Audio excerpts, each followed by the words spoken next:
and making Mubango the host. And yeah, so Mubango, would you like to introduce yourself further? No, I'm good.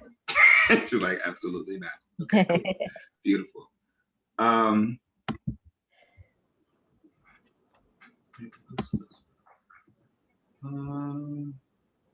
right, and I'm making you the host now. Beautiful. Okay, and all right, let me pull up my notes. So, Njeri, this.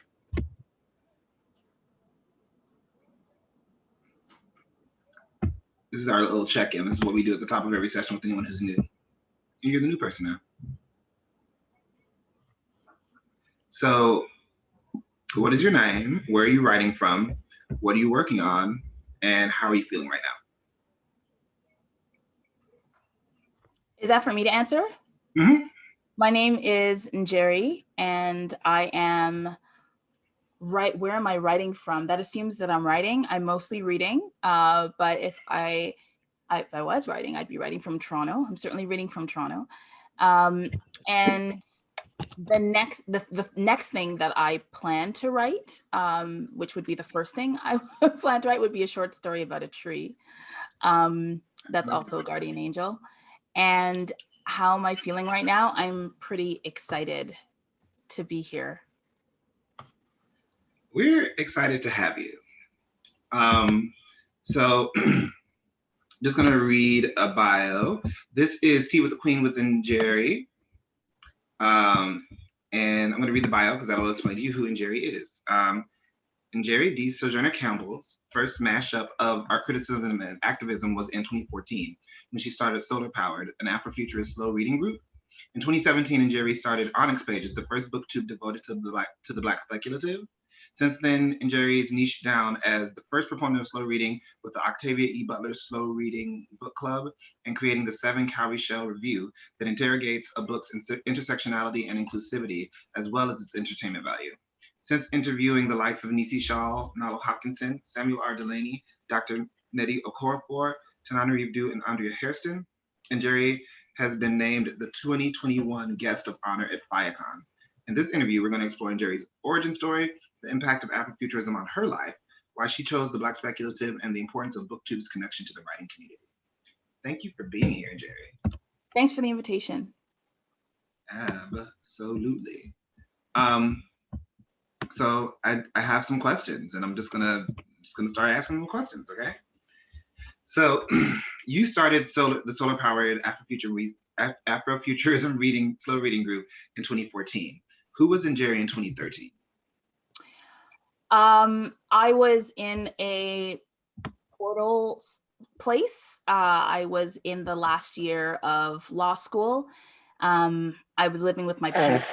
I had moved back to live with my parents during law school after not living with them for over a decade.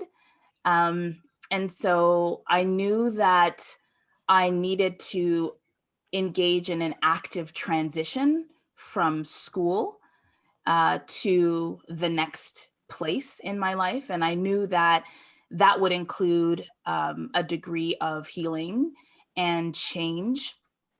And I was also at a place where I was reflecting on what had happened to me during, my entry into legal practice, what had happened to my mind and my spirit.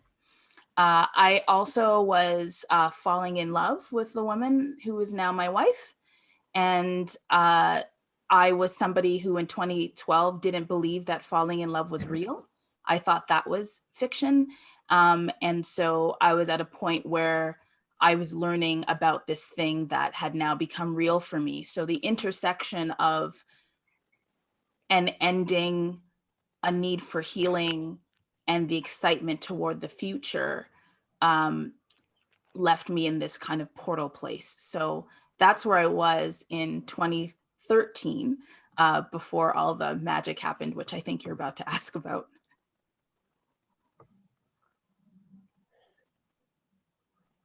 You're on mute.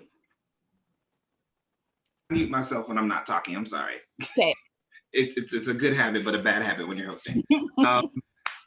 So in 2014, you started SOULar Powered. How did we transition from this portal place to this place where we're first engaging in our activism around the Black Speculative?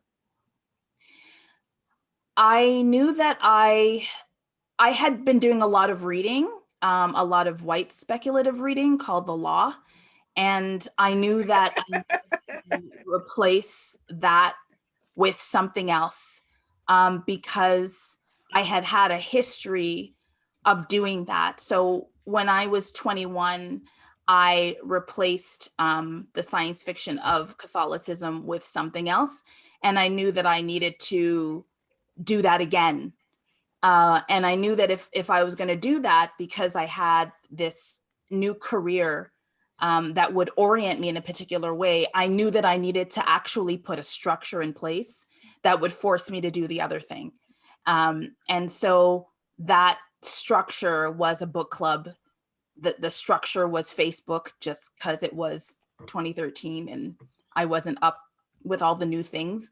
And so it was the easiest way to just put a call out into the universe and say, is anybody else interested in reading what I'm reading? And do you want to do it in a very structured way? So I knew I wanted slow reading because I had learned a lot of really powerful things in school. And one of the powerful things that I learned was the value of reading slowly and collectively, because that's what we were doing in our classes. And I had developed other reading skills. So I developed like reading techniques that I had never had before that I thought would make reading Black speculative fiction more meaningful to me, because I was learning to read for patterns in ways that I hadn't before. And also I had all this pent up angst and anger and frustration and desire because of the gaps of what I had spent the last 3 years reading. So I knew I wanted to put myself in a place where other people who might have been interested and who were at the time, where we could read together. And so we just started. And interesting, I was looking back in preparation for our conversation, and I was looking back to see what the first book was that we read in SOULar Powered. And it was The Summer We Got Free by Mia Mackenzie, which I would recommend. And it was fitting. It was fitting to start with a book that was literally in the title about emancipation and about getting free, because that was what I was trying to do at that particular time. So you did SOULar Powered for about 3 years before you started Onyx Pages, which is your platform on YouTube. And what I love about the first video is that it's taken, it seems very spontaneously, while on a walk with your wife, like you were newlyweds at the time because you were on your honeymoon. What part of me wants to know what happened in the 3 years that made you want to do Onyx Pages, but the rest of me wants to know what happened in that moment that you're like, I have to film this video now. Let me answer the second question. So I was so on my honeymoon, I was just like,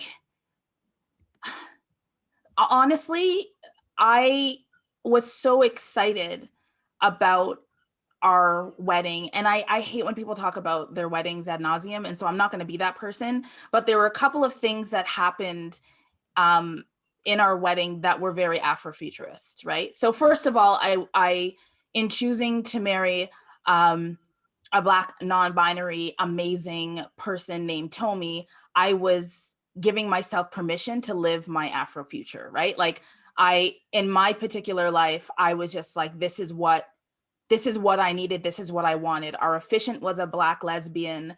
My Jesus opened my eyes mother was a part of the ceremony and like kissed the woman. Like literally, she wrote a book called Jesus Opened My Eyes, which is like literally right behind me, right? Like the author of this book, Jesus Opened My Eyes, was at our wedding hugging me and hugging my wife and, like blotting sweat off her head. And, we were all wearing white. And it was very much something that I could have never imagined would happen. Mm-hmm. And so, of course, in a moment where Tomi and I are together and I'm thinking about the beginning of this new journey that I never thought could be, of course I would be thinking about other things as well. And Tomi, being the very supportive partner that she was and is, was just like, why don't you just do it? I mean, we're here in Vancouver and it's pretty, you have a selfie stick, like just do the thing. And she helped me come up with the title Onyx Pages. She helped me think through the 7 Kowrie Shell system. And it was while we were in an old growth forest that I filmed one of my first videos with her in the background. And I was reading Redwood and Wildfire by Andrea Hairston, in which a majority of the plot takes place in the woods with magic. And it just felt like what I was reading was mirroring what I was living. And so that's sort of how it got started. And YouTube, because I love this. I love talking to people. I love seeing people's faces and people seeing my faces. And my face, oh, actually my faces, there are a bunch of them. But in law school, I felt like I wasn't seen. And I felt like I spent a lot of time centering white men, lawmakers, and I wanted to be seen. And I wanted to see other people. So it was important that that I do that. I don't know how I would be on a podcast. I enjoy listening, but I really enjoy watching. And I wanted to be watched and I wanted to watch and be with other people. And so that's how YouTube became the thing for me as a platform. And that's how we started Onyx Pages on my honeymoon. Let's just take a second to give a shout out to Tomi, because I know that she's there and Yes. she's a lovely, lovely person. And hey, Tomi, how you doing? I don't know if she can hear you. She was trying to be, nope, she's got her. They're saying hi to you. Hey, Tomi. Hi. Hi. Hi. So yeah, she's amazing. I forgot what you were saying. It's okay. I just wanted to say hi to Tomi real quick, because she's always there, because she's always supportive and we love that. Yes. So how does your law practice engage with your BookTube practice? It does in terms of it does. It engages, but I do try to keep it separate. So I don't talk about work stuff on my channel, and I don't talk about my channel at work necessarily, but I do, the principles definitely cross over. And in the past couple of years, I've tried to make that more deliberate. So for example, so I would say that they inform each other. The way that I read has been described as really technical. And when I think about the ways people describe the way I talk about books, I can draw a straight line to the time period in my life when I started to, develop systems for how I want to read and so on. Like there's a very, not legalistic way, but a very structured way that I read and that I take up issues, and also the things that I notice in what I'm reading. And then in my legal practice, I'm engaged in talking to people about what better systems could look like. So I'm a labor and employment lawyer. I'm a human rights lawyer in Ontario, and my practice is mostly public sector. So I get to talk to educators. I get to talk to hospitals. I get to talk to lots of different systems, and I'm often asking, what would you like to see, right? What do you think this system could look like? And I feel like asking questions like, well, what if we did this differently? What if we thought about this concept differently? That is the world of the speculative. And so I find that there are definitely crossovers. Mm-hmm. And while it's most obvious when I'm reading books that engage the law, or stories that engage the law, I'm noticing that it's kind of happening everywhere. The lines between fact and fiction are constantly blurred for me. It is not lost on me that the life that I live was someone's fiction 50, 100 years ago. And that gives me hope. And that's why I love the speculative, because this line between what's true and real and what's imagined is not as clear as we have been taught.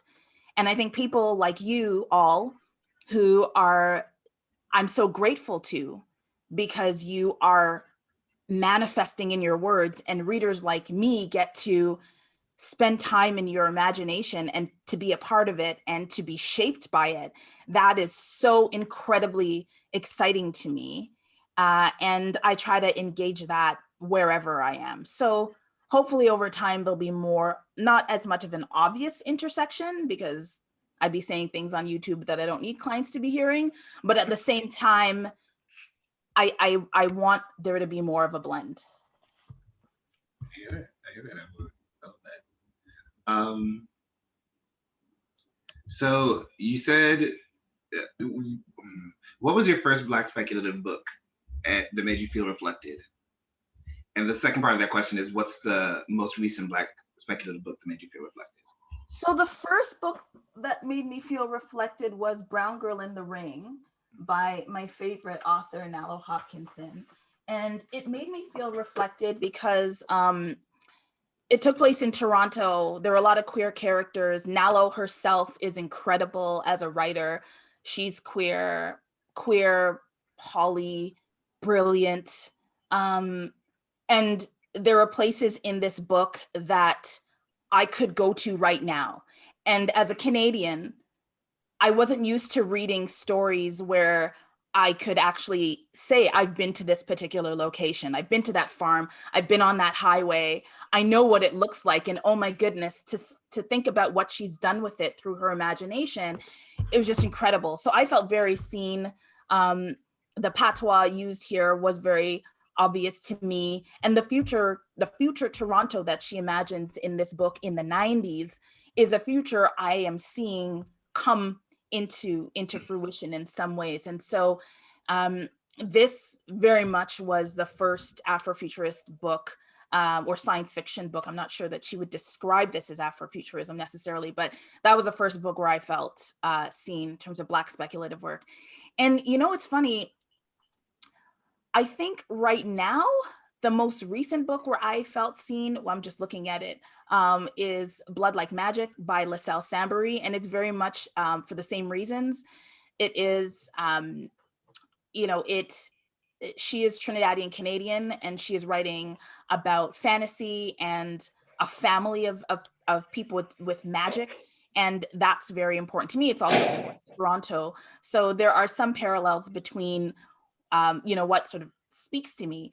The thing, though, that I'm still looking for is for stories that center people in their 30s, 40s, and 50s. I feel like we need perhaps more of that. I noticed that there's a lot of, you know, sort of young adult, at least in terms of long form work, a lot of young adult work. But there's certain things that engage the minds of folks at that age that I would love to see more of. So I think the book that gave me more of that experience would probably be the short story collection by Dr. Stephanie Allen. It's a collection of Black speculative works written by Black women, so Black from the future. There are a bunch of short stories in here that really, really spoke to me as well, in part because of the age of the protagonists in those stories. That's actually something I've been thinking a lot about. I'm working on a collection and I've been thinking about, wow, everyone in this collection is young, and young in a way that I'm not young like that anymore. Mm-hmm. Like folks that probably can't relate to anymore, but that's okay. Yeah. And I love that. Like I read a lot of middle grade now, or at least a lot more than I used to. And so sometimes I do ask myself, this book is written for an 11-year-old. You haven't been 11 for very, very long time. Why are you reading this work? And part of it is because I do feel that reading Black speculative work is healing. And so I read children's books, I read middle grade, I read YA, I read adult, and that I read all of that because I feel like it's really important, you know, from a healing perspective. So did you have that perspective going into it? Like what led you into reading Black speculative work?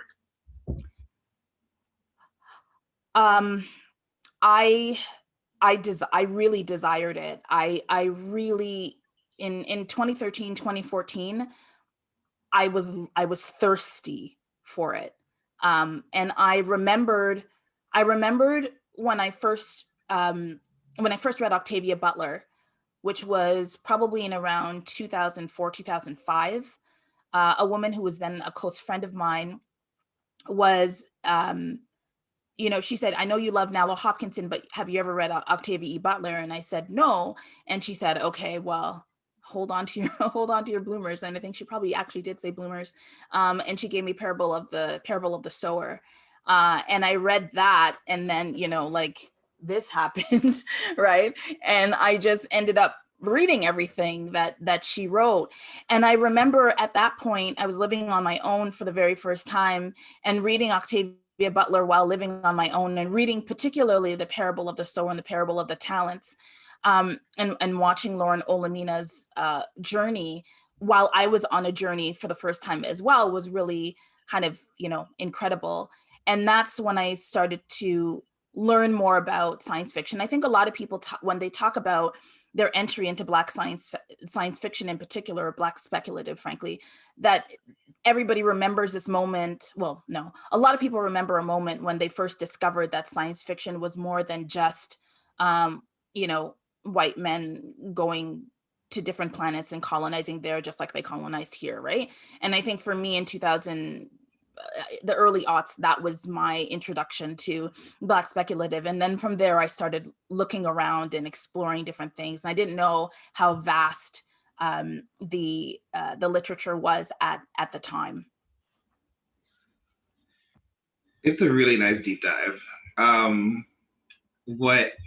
one of the things I really love about, so let me say this verbally instead of implying it. Y'all can go on to Facebook and join the SOULar Powered SlowReading Afrofuturism SlowReading Book Club.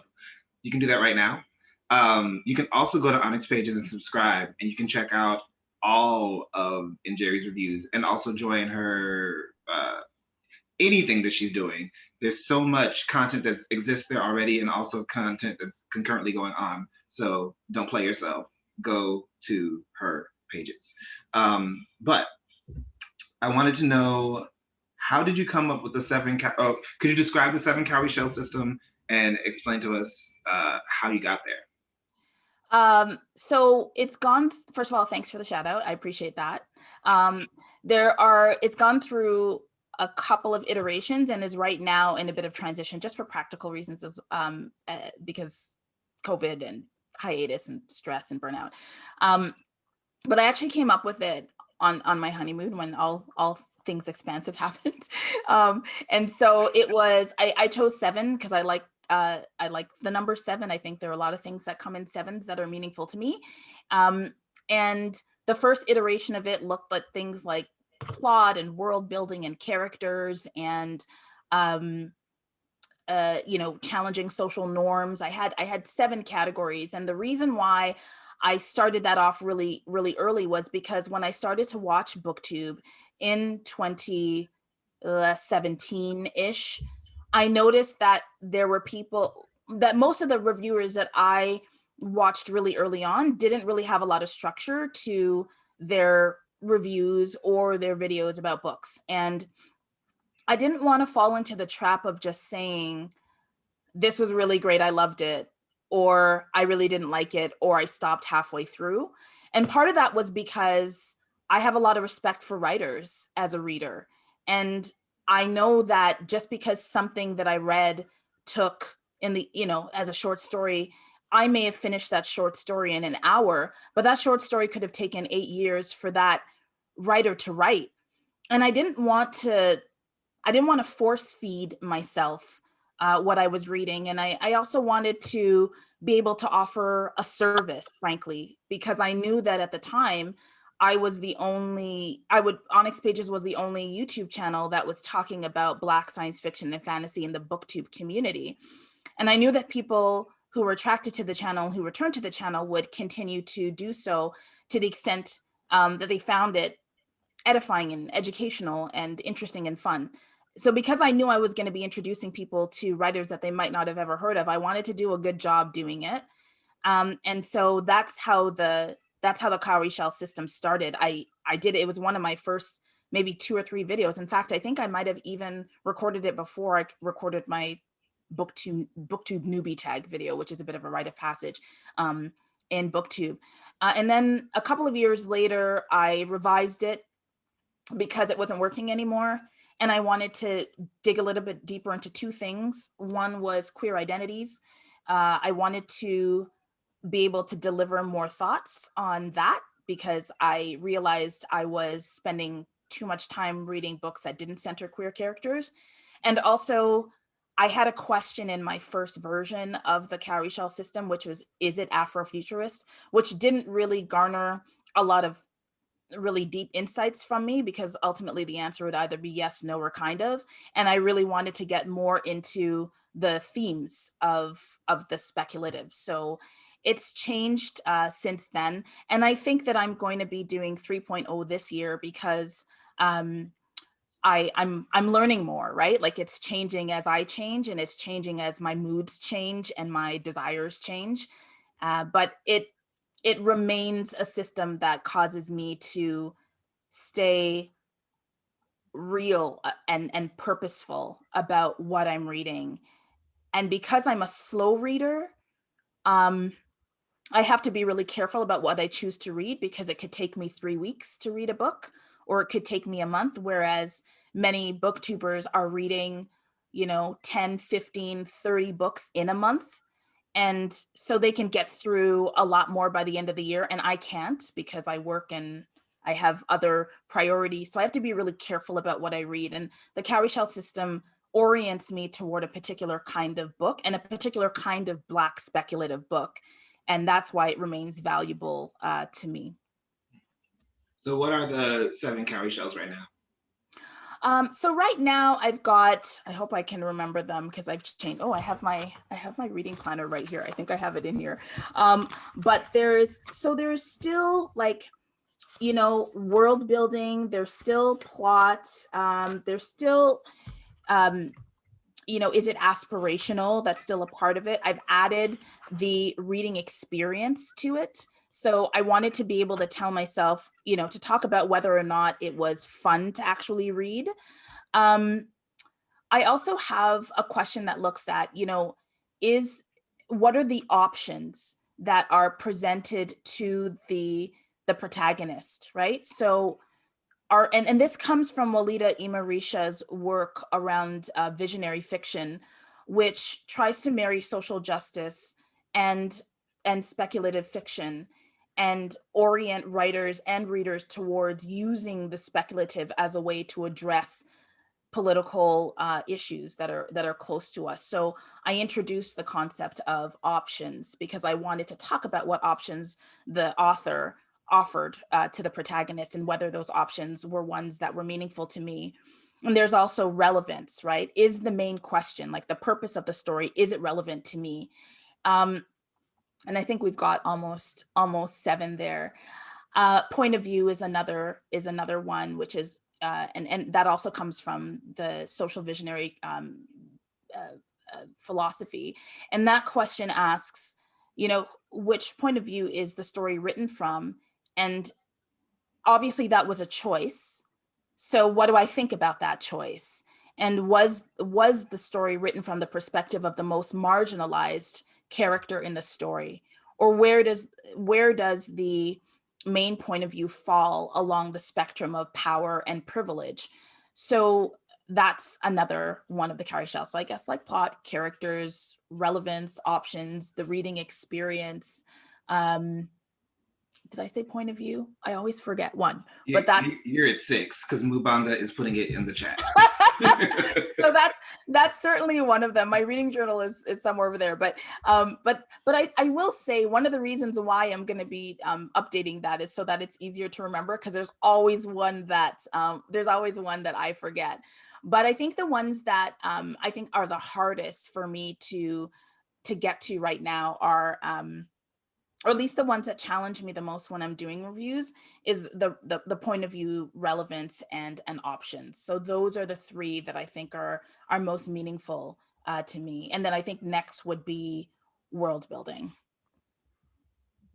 So the way that I think about, so I met you because I was your touch person Also, it was my idea at FIYAHCON that we get social media people who work in books to come and be a part of FIYAHCON, because I think it's really important. If you spend some time on BookTube, you find that people kind of become these like literary community leaders, as well as reviewers, right? And so I just thought it was really important to get y'all involved, and that's how you and I met. How do you see an intersection between your art criticism and activism? Because I definitely do. Yeah, and it's funny because I don't really call myself an art critic, and I struggle with that even as a label, because I know that people go to school for that and I didn't. And so I feel uncomfortable about taking on that title. But I do think that I do critique books, and books are art, and so it fits. I definitely see a connection between activism and art criticism, literary criticism, and reviewing books, certainly for me. And it's right from the beginning, right? The choices that I make about the books that I buy, the short stories that I read, the magazines that I subscribe to, the people I try to meet, the authors I try to interview. The reason I do all of those things is because I believe in the power of the imagination. And it sounds trite, but I do. I think if you leave your imagination to somebody else's hands, they're going to use it. They're going to leverage it and marshal it. And I think there is a battle out there for our imaginations. As a Black queer woman, as a Black queer femme, I'm being told things about myself. And unless I do my best to take control over what I imagine and what I create with my thoughts and my actions, unless I do that, someone else will, right? I'm told so many fucked up stories about who I am and what I ought to believe. And I'm not going to do that, right? So when I choose to read a story about, Black mermaids, when I choose to read a story about queer love, or when I choose to read a story about, a battle of, ancestral magic in a rover, in an Uber, right? When I choose to read about, a sexy, non-binary soldier, right? I'm choosing to do all of those things because I want my imagination to be surrounded by these characters, right? I want that. I want a goddess. I want all of those things. I want different alternatives. And that's all activism. And when I choose not to read whoever, right? When I choose not to read those authors, when I choose not to use my platform to lift them up, when I critique the premises upon which their work stands, I am engaging in activism. And so I absolutely think that what I do is activist. And I struggle when other booktubers suggest that what they're doing is just entertainment, because I think it's dangerous to just say this is fun and I'm just doing it for fun. Like, when you become an influencer, I think you need to own that and recognize that what you might say is fun might end up being somebody else's syllabus. And so if all you're talking about is like, white het science fiction where there are no people of color, without interrogating what did you do to all of us? If your future doesn't have us, then what did you do for us all to disappear? If you're not asking those questions, that's a problem. You're taking harm and violence and genocide for granted, and there's nothing fun about that. So yeah, I do think it is, what I do is activist, and I want to do it better. So yeah, I'm formulating thoughts about what you're saying, but I also have to interview you, so pardon me. Social media is notoriously unsafe unsafe place for Black creators, and so I doubt the BookTube is more safe. Do you get for your Black speculative focus? Yeah, there are a couple of downsides, or maybe not downsides, because I'm happy with my choice. But there are consequences to the decisions that I've made. My channel doesn't grow as quickly as younger, lighter, more controversial booktubers. And so that's real, and that's a phenomenon on BookTube, and it's a phenomenon with many content creation platforms, right?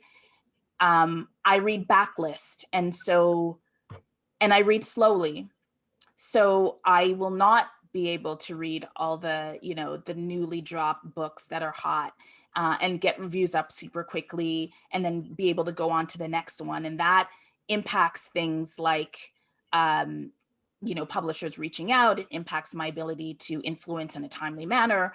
And so that becomes challenging as well. And frankly, BookTube as a whole, the people who watch BookTube, it's a particular demographic, and they're not as excited about Black speculative than other kinds of books. And there's a herd mentality to what we read. So like there is in anything else. So I don't get personally criticized, as at least no one's done it with their full chest to my face, but I haven't gotten, criticized like that for the work that I do.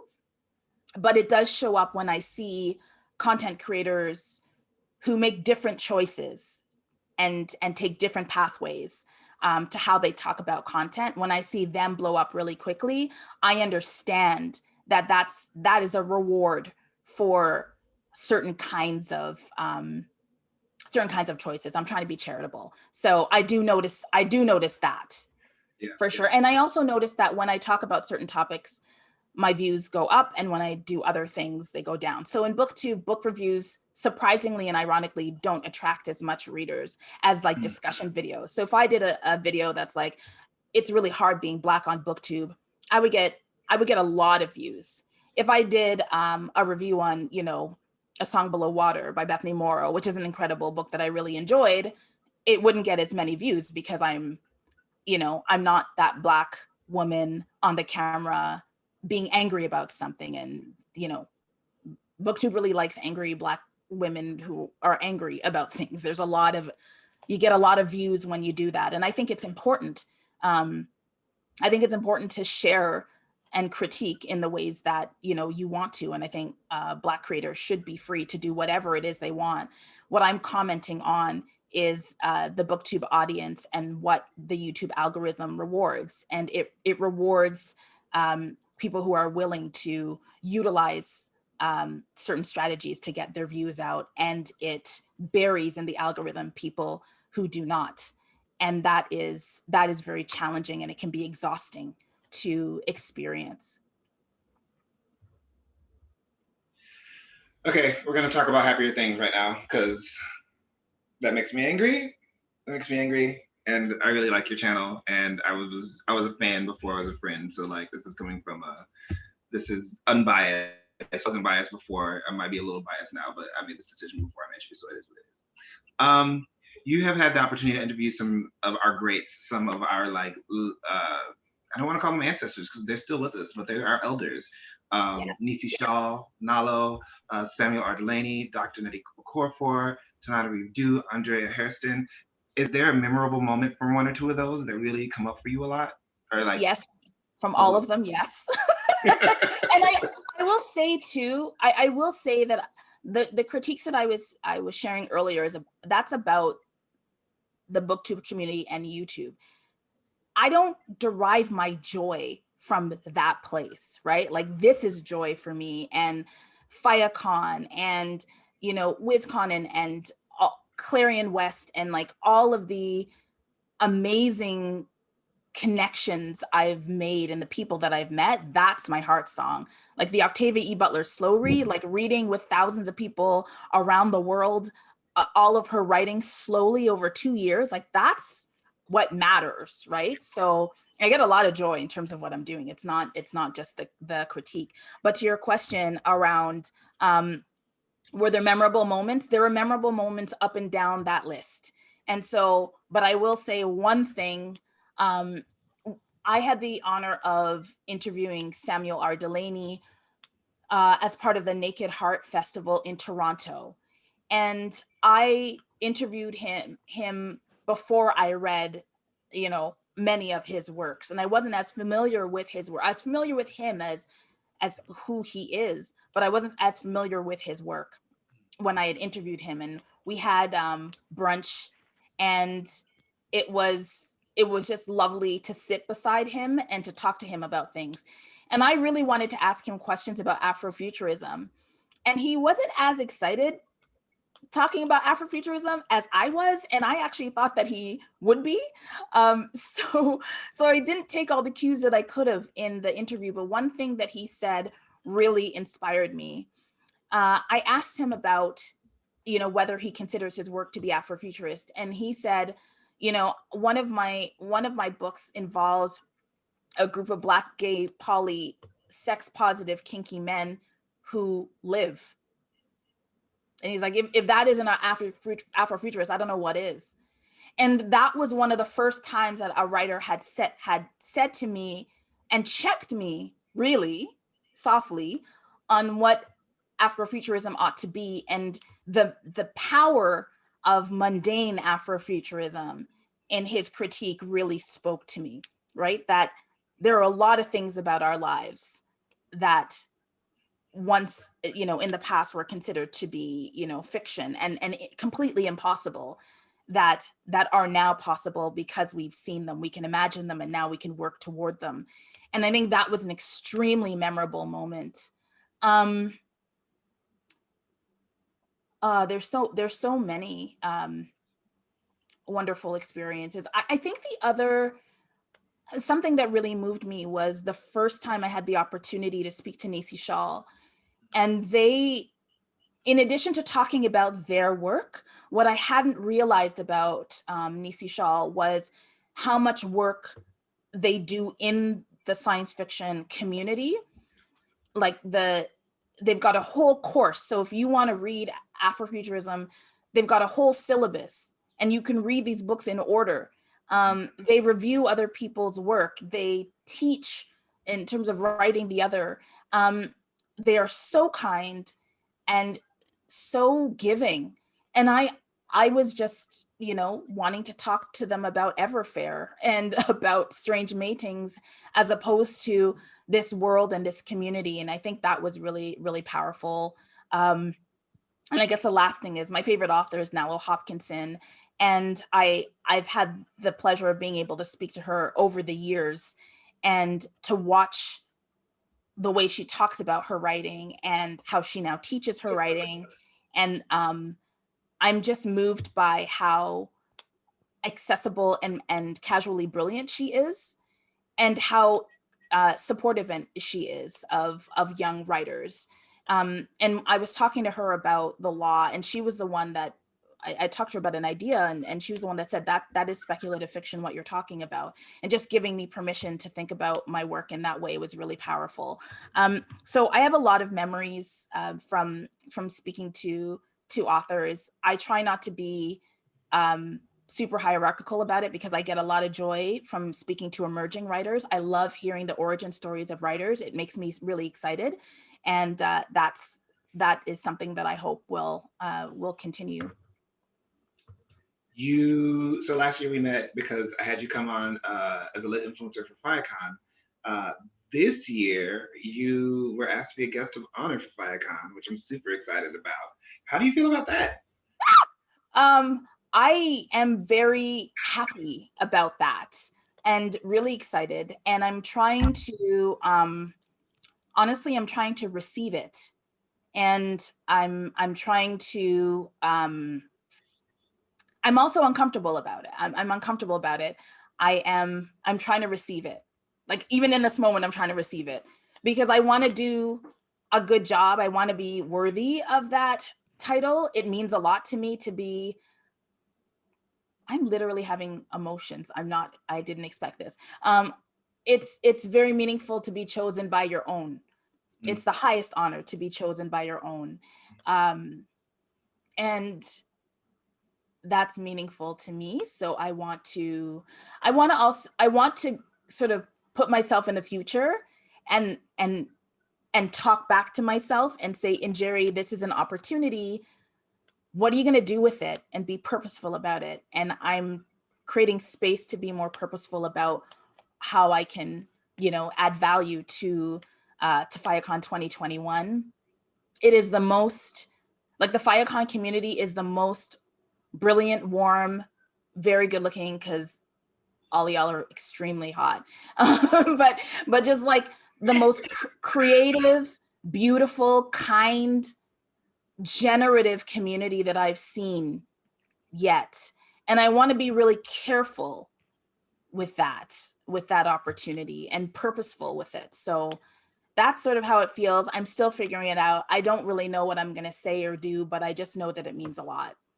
So let me say this, because like I said, I was a fan first. So like the work that you're doing is, there are now others like you, but they are following in your footsteps, and you are blazing a trail. And the way that you think about your work, the way that you think about your work makes our work better. The ability to read a book and then come to your page and experience your review of the same book, not only like validates the things that I read personally, but also forces me to think about things in different ways, and like as a reader, but also as someone's like, oh, well, what else could someone be getting from this experience that I'm writing? And it's such a powerful thing. The other part of it is that like you read backlists, you have a backlist. You know, if someone wants to go to your page and use it as a place to start reading speculative, if they want to start figuring out where they want to go with it, like you are a resource and a have, and you and honestly only just started. So I'm super excited about this, and I'm very glad that you were chosen. We're winding down. I might be able to get one or two more questions in. I'm about to go off book. I sent you questions. I'm about to ask a different question. Are we doing questions from everyone else too, or no? I mean, I could, but I don't like sharing you. Like I kind of share you with Shingai, but that's just because her middle name is Njeri. Call me rude if you want to. Keep yourself muted. I think that is happening, LP. Yeah. If you want to, that's fine. Keep yourself muted. I wanted to ask what you think. So now you've been named one of the guests of honor at FIYAHCON, which I think is a very cool, very smart decision on their part. I'm wondering how you see your relationship with, because I think with the way that both SOULar Powered and Onyx Pages started, you know, you were a person doing a thing kind of in a vacuum. And now it seems like you're actually interacting with the people who are writing the things that you read. So how do you see that relationship growing? What do you want to see from that relationship? God. Yeah, folks can write their stuff in the chat. That's fine. So a couple of things. So today's a great example, right? Because I may be, as a reader, I may be the target audience of like the Voodoonauts crew, right? I may be, right? I may not be, but I may be. And so I think it's important, or at least it can be valuable, to say, this is what I want to read, right? And to the extent that there's a match between what I want to read and what y'all want to write, that's great. So there's a part of me that's just kind of like, you know, I want you to know what excites me when I read. I want you to know what I value. I also want, I want writers of the Black Speculative to also know that I'm here and I support what you're doing, and I want to lift up what you're doing, and I will critique what you're doing. I want to do it fairly, but I want more. I want more of the work in the world. And so if I can help with that, I want to do that. I also want to squeal about things that I love. I want to be a part of a fan club. I definitely want to do that. And then I think it's more about the conversation between the reader and the writer. I think that's a very intimate relationship. You know, I'm not there when you're writing. I'm not there when you're frustrated, when you're on draft 55, when you're tired, when you're throwing things out, or when you're excited about a sentence that you created that brought tears to your eyes. I'm not there when that happens. You're not there when I burst into tears because of something that I've read, or I'm laughing, or I'm crying, or I'm triggered, or an idea comes to me while I'm reading your short story, and then I go and do something else in my life that's inspired by that. You're not there when that happens. And so I see these opportunities to speak, to interact as sort of these little moments to intersect both of those very solitary, sometimes solitary moments, to say, I see you, you see me. Like you're adding value to my life. That character you wrote, that was me 15 years ago. Thank you for that. Can I have more, please? You know, and that's something that's really meaningful to me. And I think from what I've heard from different author interviews, especially emerging writers, debut authors, that's not something that they might get as often, and that can also be very valuable. Mind you, I've also heard writers that said, you know, once it's out on the page, it's done. You do what you want with it, and if you don't like it, that's fine. If you love it, that's great. But I'm done. I'm now moving on to something else. So I want to be careful about those boundaries too. But that interaction is really important to me. Did I answer your question? I think you did, yeah. Okay. So we're hitting the point in the situation where I am prone to wrap it up. So I'm going to wrap it up officially. If you would like to hang out for like 30 minutes or so. For how much, sorry? 30 or so? Yeah, I'd love to. Or however long you want to. Like this is, at this point, you finished your commitment, but it seems like people want to talk to you some more. I want to take that offline so that folks aren't recorded having conversations and blah, blah, blah, blah, blah. Okay, so I want it to be like, you know, people thing, so that YouTube doesn't get to see everything, so that something belongs to the Voodoonauts and belongs to Njeri. So I'm gonna stop and say, thank you so much for being here. We're so proud of you. I'm so glad that your work exists. I'm so glad that you're my friend. I'm so glad that you decided to share your time and energy here. I'm just excited and glad, and thank you for being here. And with that, I'm going to cut the recording. Well, thank you back before you cut. Oh, thank you. Sorry. Thank you back. Just that's it. Thank you back. Received. Love you. Cutting the recording, and then we're going to take some questions in the chat, and I will moderate from there.